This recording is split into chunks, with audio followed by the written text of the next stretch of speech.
ایک بار ایک کسان کے کم سن بچے نے کسان سے کہا کہ ابا جان کیا اس بار ہم زکوٰۃ دیں گے؟ تو اس کے باپ نے کہا کہ ہاں اس بار ہم زکوٰۃ دیں گے، کیونکہ اس بار ہم اس قابل ہو چکے ہیں کہ ہم زکوٰۃ دیں۔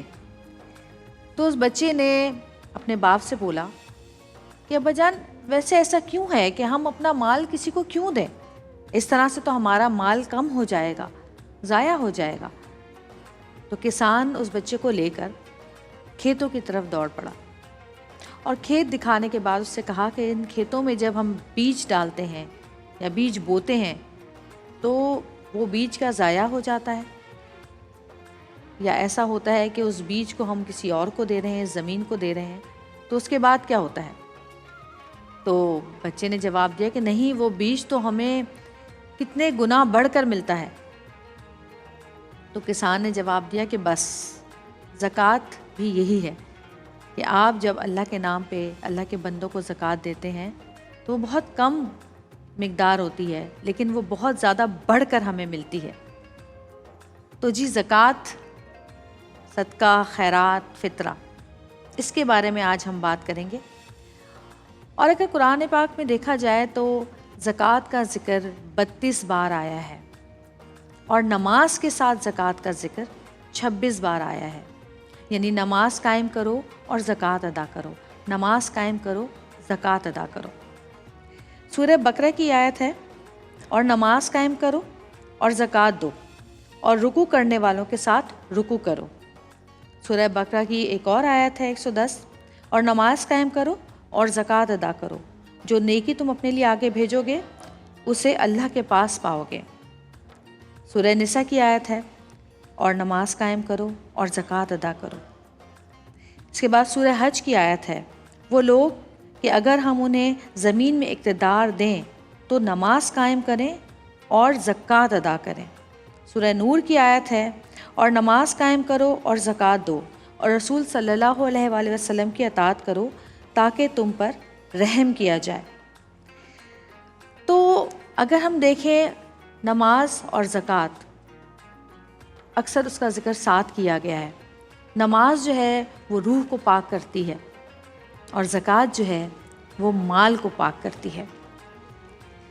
زکوٰۃ کے لیے بہت زیادہ ہمیں اعداد و شمار، تعداد، مقدار سب دیکھنی پڑتی ہے، کیونکہ یہ صرف 2.5% جو ہم کہتے ہیں کہ 2.5% ہے، تو اس 2.5% کو ہمیں پوری طرح سے دیکھنا پڑتا ہے، چاہے ہمارے پاس سونا ہو، ہمارے پاس مال ہو، یا ہمارے پاس کوئی ایسی چیز ہو جو کہ ہم نے بیچنے کے نیت سے رکھی ہوئی ہو۔ اس کے علاوہ بہت ساری ایسی چیزیں ہیں، وہ جب ہمارے مفتی صاحب آئیں گے ہم ان سے پتہ کریں گے کہ کیا 2.5% ہی زکوٰۃ دی جاتی ہے، کیا کسانوں کے اوپر زکوٰۃ کتنی فیصد ہوتی ہے، کیا ان کے اوپر بھی 2.5% ہی ہوتی ہے، جو ان کا کسان جو ان کا جو مال نکلتا ہے، جو ایگریکلچر کا ہم دیکھیں کہ لوگ کماتے ہیں، اور اس کو کس طرح سے وہ لوگ تعداد اور مقدار میں کر سکتے ہیں۔ اس طرح کے ہزاروں سوال ہیں بہت سارے لوگوں کے پاس، جو کہ ہم کوشش کریں گے کہ تھوڑے سے وقت میں ان سے سارے سوالات ہم کر سکیں۔ اب اگر ہم بات کرتے ہیں کہ زکوٰۃ اور صدقہ اور فطرہ میں کیا فرق ہے، تو زکوٰۃ جو ہے وہ فرض کی گئی ہے، فطرہ واجب ہے، اور صدقہ جو ہے وہ محبت ہے کہ صدقہ ہم جتنا چاہے کریں، جس طرح سے کریں۔ صدقہ بلاؤں کو ٹالتا ہے۔ زکوٰۃ میں ہم ایک مقدار ہوتی ہے اس کو دیکھتے ہیں۔ اس کے علاوہ اگر ہم صدقے کی بات کرتے ہیں تو صدقہ صرف پیسوں سے ہی نہیں کیا جاتا، راہ سے ایک پتھر اٹھا دینا بھی صدقہ ہے، کسی کو مسکرا کے دیکھنا صدقہ ہے، کسی سے اچھی طرح بات کرنا صدقہ ہے۔ صدقہ تو ایسی چیز ہے کہ ہم چلتے پھرتے روزانہ نہ جانے کتنی بار کر سکتے ہیں، اگر ہمیں یاد رہے تو۔ مسئلہ تو یہی ہے کہ ہمیں یاد ہی نہیں رہتا کہ اللہ تعالیٰ نے ہمارے لیے چھوٹے چھوٹے سے اعمال میں کتنی بڑی بڑی نیکیاں رکھی ہوئی ہیں۔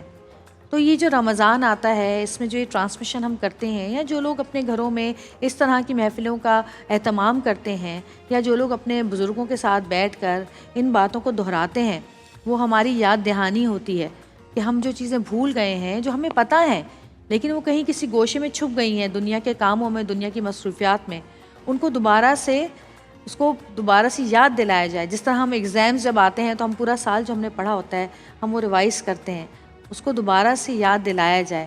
تو ہمارے ساتھ مفتی نور رحمانی صاحب موجود ہیں. السلام علیکم. وعلیکم السلام. کیسے ہیں آپ؟ الحمدللہ. آج ہم زکوٰۃ کی بات کریں گے, فطرے کی بات کریں گے, صدقہ اور خیرات کی بات کریں گے.